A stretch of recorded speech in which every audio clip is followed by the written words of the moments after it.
Hey everyone, in this video I will be showing you guys how to fix mouse wheel scrolling problem in Windows 10.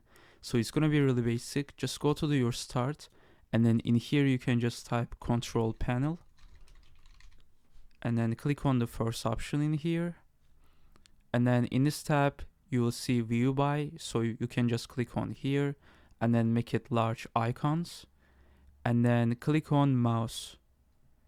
So in the mouse settings, you can see your click speed. So if your click speed is all the way left, you can just make this more fast by dragging to the right. And then you can just go to the wheel, and then in here you'll see the numbers in here. So vertical and horizontal scrolling numbers. So you can change the first one 5 and then the second one 7. And then click on apply and then click on OK. So this is how to fix mouse wheel scrolling problem in Windows 10. I hope this video was helpful. See you guys in the next one.